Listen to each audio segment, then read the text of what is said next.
L'équipe de France de football établit le record de la plus large victoire de l'histoire de la sélection. Léon Chevalier remporte l'Ironman de Cozumel. Julien Epeyard gagne le Global Champions Tour en équitation.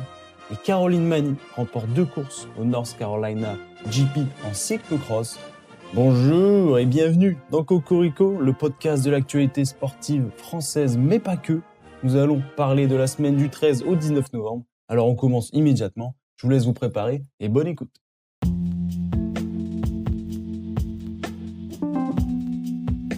Je voulais commencer le podcast avec une question très intéressante posée à Florent Manodou sur France 2.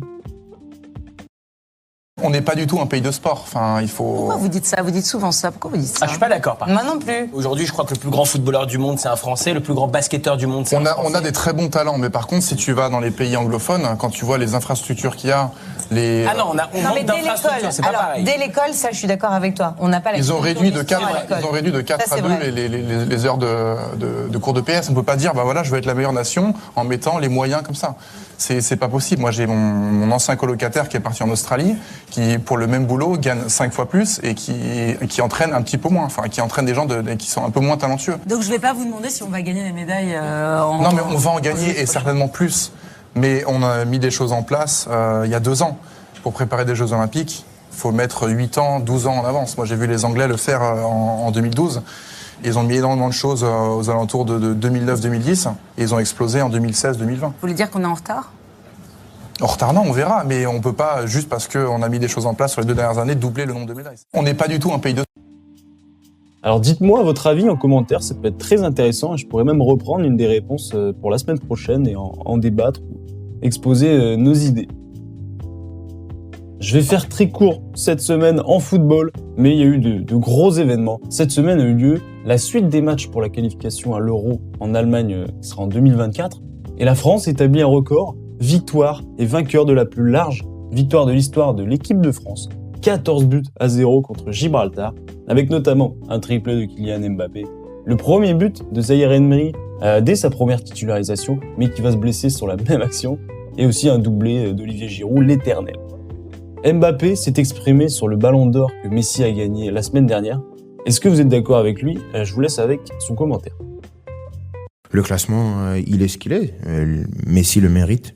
Quand Messi remporte une Coupe du Monde, Messi doit gagner le ballon d'or. C'est comme ça que ça marche. C'est l'un des meilleurs joueurs de l'histoire, si ce n'est le meilleur. Donc, quand tu gagnes la Coupe du Monde, le 18 au soir, je savais qu'il avait gagné la Coupe du Monde et le ballon d'or, et tout le monde le savait. Maintenant, c'est sûr que Erling avait fait une grande saison, que moi j'avais fait une grande saison, mais à côté d'une Coupe du Monde remportée par Léo Messi, ça pèse pas lourd, quoi. Le Masters de tennis qui se déroulait à Turin et qui regroupait les 8 meilleurs joueurs de tennis de la saison est terminé. Et c'est évidemment Novak Djokovic qui a gagné. Alors, petite rétrospective de lui à 36 ans. Il a gagné 10 Open d'Australie, 3 Roland Garros, 6 Wimbledon et 4 US Open.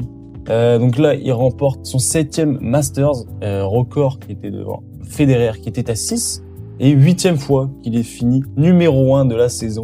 Et la semaine prochaine, ce sera sa 400e semaine, soit 7 ans et 8 mois. Voilà, petite interview de Djoko le lendemain, le GOAT s'exprime. One tournament that you want to win. I've done it all. Sorry. Very humble. Sorry, let's go again. Well, actually, it's okay. It's fine. Jack Sinner a réalisé des performances historiques. Il a battu notamment Novak Djokovic pour la première fois en poule et a mis fin à une série de 19 victoires de Novak. Ça ne l'a pas empêché de se faire battre en finale aisément par Novak Djokovic parce qu'ils se sont retrouvés en finale. Et grosse nouvelle, Rafael Nadal a confirmé son retour. Il va décider dans les prochaines semaines la date précise et quel tournoi il va participer. Une nouvelle d'une Française au tennis, oui, parce que la saison est pratiquement finie, mais il reste des tournois. Et Diane Paris, en finale du WTA 125 de Colina, à Santiago, la Française va perdre contre la Tchèque Sarah Bejlek en finale, mais elle rentre dans le top 100 et arrive 91e, donc bravo elle. Et voilà, elle termine la saison en beauté.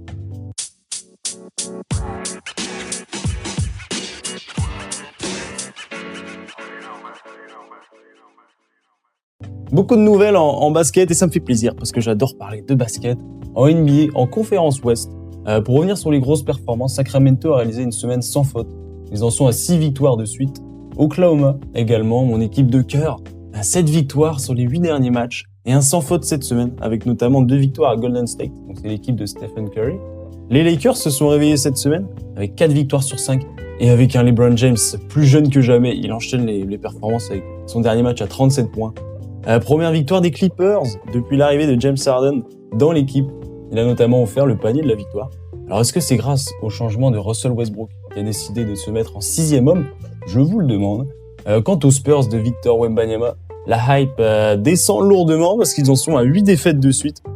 Mais durant sa dernière rencontre cette semaine, il a battu son record en contre en carrière, 8 contre, voilà.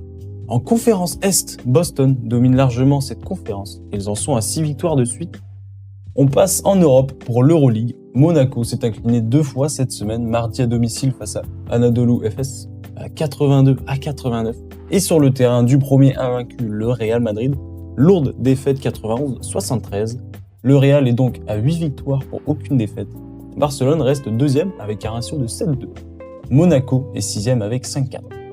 L'autre club en Euroleague de France, c'est l'Asvel, qui a gagné son 2e match cette semaine à Berlin et a perdu vendredi à domicile face à Baskonia. Donc ils sont maintenant à 2-7. En Eurocoupe, c'est Paris Basket et Bourg-en-Bresse qui ont régalé et qui ont également gagné cette semaine. Paris en prolongation 101-94 contre Juventud, un club espagnol, et Bourg-en-Bresse 72-65 contre Aris. Paris continue son invincibilité avec 7 victoires et Bourg-en-Bresse est 3e de son groupe avec 5 victoires et 2 défaites. Et dans le championnat français, la Betclic Elite, peu de surprises, Monaco gagne, l'Asvel gagne, Bourg-en-Bresse gagne. Le seul petit écart, c'est Paris Basket qui va perdre à Roanne. Donc aucune répercussion sur le classement, si ce n'est que Monaco creuse un peu plus l'écart avec Paris Basket qui est 2e. Bourg-en-Bresse et l'Asvel sont 3e, égalité. On part en sport mécanique parce qu'il y a eu beaucoup de choses cette semaine, surtout ce week-end.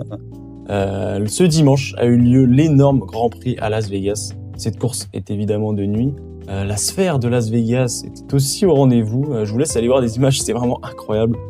Petit bémol en essai libre, parce qu'il a été stoppé à cause d'une plaque d'égout qui sortait de terre, mais ça n'a pas empêché d'avoir une course assez folle. Il y a eu quelques énormes batailles entre Charles Leclerc et Max Verstappen, ainsi que Sergio Pérez, donc 2 Red Bull contre une Ferrari pendant la course. C'était fou à voir. Dans l'un des derniers virages, Charles dépasse Pérez pour arriver 2e. Je vous laisse avec la fin de course.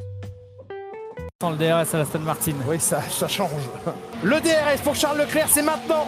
C'est maintenant que ça se joue entre eux pour la 2e place. Va-t-il déboîter? Va-t-il freiner ultra tard? Charles Leclerc! Il y va! Ouais, il y va! Oui, il y va, Charles Leclerc! Oui! Le freinage délirant de Charles Leclerc qui s'est jeté sur Sergio Pérez, qui va aller défendre à l'intérieur maintenant pour protéger ce dernier virage. La victoire de Max Verstappen à Las Vegas.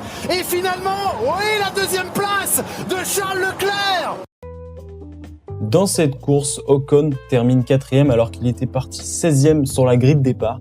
Il a conduit notamment avec un casque Deadpool, en référence à Ryan Reynolds, qui est nouvel investisseur à Alpine. Et Gasly, l'autre français, va terminer 11e. On passe maintenant en MotoGP, parce que là, il y a beaucoup de choses, il y a beaucoup de duels. Au Grand Prix du Qatar, ce week-end, le choc entre Jorge Martin et Francesco Bagnaia continuait, et c'est un Fabio qui va gagner, mais pas le français. C'est Fabio Di Gianantonio qui remporte sa première victoire en MotoGP. Ce coureur qui n'a toujours pas d'écurie pour l'année prochaine a montré ce qu'il valait sur cette course. Bagnaia arrive 2e et contre-performance de Jorge Martin qui finit la course 10e. Donc Bagnaia qui va prendre 21 points maintenant d'écart sur Jorge Martin. La dernière course promet d'être palpitante car c'est la semaine prochaine. Et le premier prend 25 points en cas de victoire, au cas où vous ne saviez pas. Voilà, rendez-vous dimanche prochain à Valence. Préparez votre écran. On va passer maintenant en outre-Atlantique parce qu'au Canada, en foot américain, les Alouettes de Montréal, donc équipe de football américaine dans la ligue canadienne, remportent la 110e Coupe Grey au bout du suspense. La dernière victoire remontée à 2010, donc c'est la 8e coupe de l'histoire du club. Bravo à eux. On passe en Ironman, parce que oui, Cocorico, Léon Chevalier s'impose dans l'Ironman de Cozumel au Mexique. Pour rappel, qu'est-ce qu'un Ironman ? Alors un Ironman, ça se découpe en 3 parties. La première partie en natation, c'est 3,8 km. La deuxième, c'est 190 km de vélo. Et le dernier, c'est tout simplement un marathon, un marathon de 42 km de course. Dans cette course assez dingue, où la natation a été annulée et où la course a débuté sous une forme de contre-la-montre en vélo, c'est Léon Chevalier donc, qui a claqué le meilleur chrono en vélo avec 3h58 et un marathon en 2h42. Donc il s'impose 9 minutes 30 devant l'américain Chris Leiferman. Et voilà, donc une légende également de l'Ironman disputait sa dernière course. C'est l'Allemand Sebastian Kiel qui termine 4e quand même. Voilà, bonne retraite à lui et bien joué à notre Français. Le PSG jouait en Ligue des Champions au handball et ils ont perdu cette semaine 36-31 à Kolstad. Et ils se placent maintenant 4e de leur groupe contre l'autre club français Montpellier va gagner 35-24 contre Porto et pour l'instant 5e de leur groupe. En équitation, je vous ai dit tout à l'heure en intro, un nouveau cocorico. Dans le Global Champions Tour à Prague, Julien Epeyard termine sur la première place du podium au saut d'obstacles individuel. Et également notre cocorico en cyclocross. Je vous l'ai annoncé au North Carolina JP. Caroline Mani remporte la course de samedi et dimanche en cyclocross élite. C'est très fort car c'est la seule non-américaine dans le top 10 pour les 2 courses.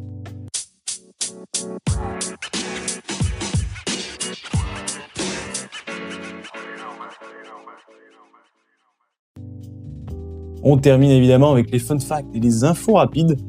Première info, Antoine Dupont ne disputera pas le tournoi des 6 nations.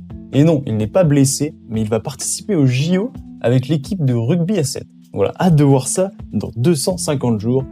Evan Fournier a rejoué en NBA cette semaine avec New York. Il a rejoué après 222 jours. Il est notamment entré dû au manque de joueurs et d'effectifs, mais il a quand même inscrit un petit 2 points, mais il s'est blessé, donc on l'a pas revu rejouer les matchs d'après. En ce moment, il se passe l'Euro U19, et la France a gagné les 2 premiers matchs de poule, 2-0 contre l'Estonie, 1-0 contre l'Islande. Et en parallèle, il y a la Coupe du Monde U17, donc la France a 3 victoires sur 3 dans le groupe. Ils vont affronter le Sénégal mardi en 8e. En même temps, ce qui est assez étrange, ou alors une info m'échappe, mais ils jouent les qualifications pour l'Euro. Ils sont premiers et jouent leur 3e match demain. Donc, bizarrement, tout s'enchaîne, mais bon, je vous tiendrai au courant des avancées des 2 équipes la semaine prochaine. N'oubliez pas de soutenir vos clubs les plus proches qui participent à la Coupe de France de football. Un nouveau tour a eu lieu cette semaine. Voilà, la Coupe de France continue, on veut voir des épopées.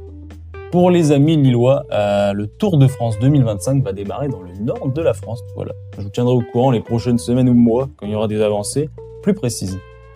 Petite performance du Japon au football qui enchaîne 8 victoires de suite et souvent avec un gros écart. Voilà, on voit le football japonais en pleine progression. Paul-Henri Mathieu est nommé par la FFT, donc la Fédération Française de Tennis, au poste de capitaine de l'équipe de France pour la Coupe Davis et pour les JO Paralympiques. Amandine Henry a signé au LOSC pendant sa trêve américaine. Je vous laisse avec son petit message pour les supporters.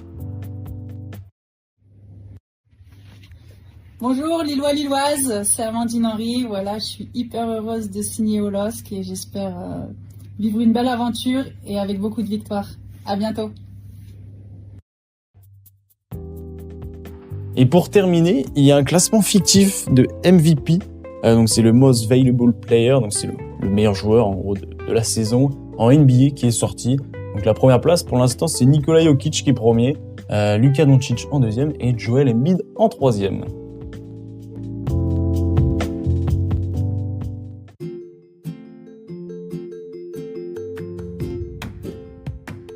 Cocorico, épisode 11 est maintenant terminé. N'hésitez pas à laisser les commentaires pour réagir notamment à la vidéo de Florent Manodou, de réagir à d'autres performances qui ont eu lieu cette semaine. C'était vraiment une belle semaine de sport, j'ai bien aimé. Voilà, j'espère que vous le ressentez quand vous m'écoutez. Voilà, je vous laisse avec tout ça. Passez une bonne journée, une bonne soirée, ce que vous voulez, et au revoir.